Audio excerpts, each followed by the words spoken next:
Welcome back sa ating 1-minute gardening tips. Mga organikong pestisidyo at paano gumawa nito. Ano ang organikong pestisidyo? Ito ay ginagawa sa pamamagitan ng paggamit ng mga natural na sangkap gaya ng madre de cacao, makabuhay, turmeric, sapinit at iba pa. Maaari itong dikdikin at ibabad sa tubig at kalaunan ay maaaring ispray sa halaman. Ang paggawa ng insect spray mixture.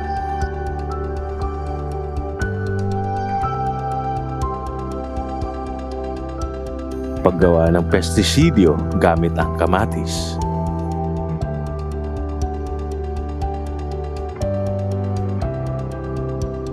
Paggawa ng onion brew at iba pang aromatic na dahon.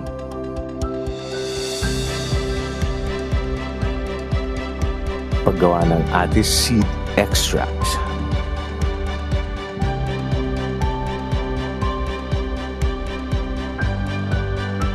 Paggawa ng pestisidyo gamit ang dahon ng tabako at aromatic herbs. Paggawa ng bug terminator spray.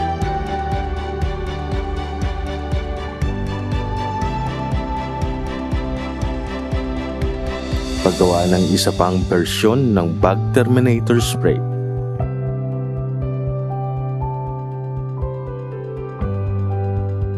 Paggawa ng makabuhay extract.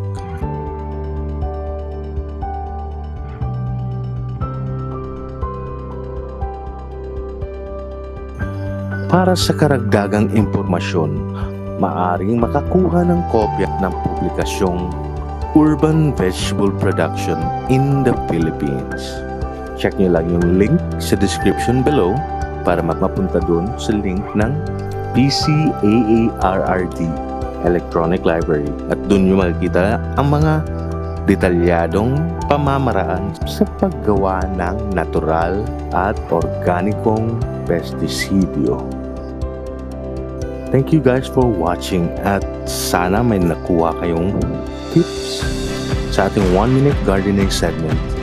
Make sure to subscribe our channel at i-click ang notification bell below para sa mga future uploads ng ating channel. Maraming salamat po.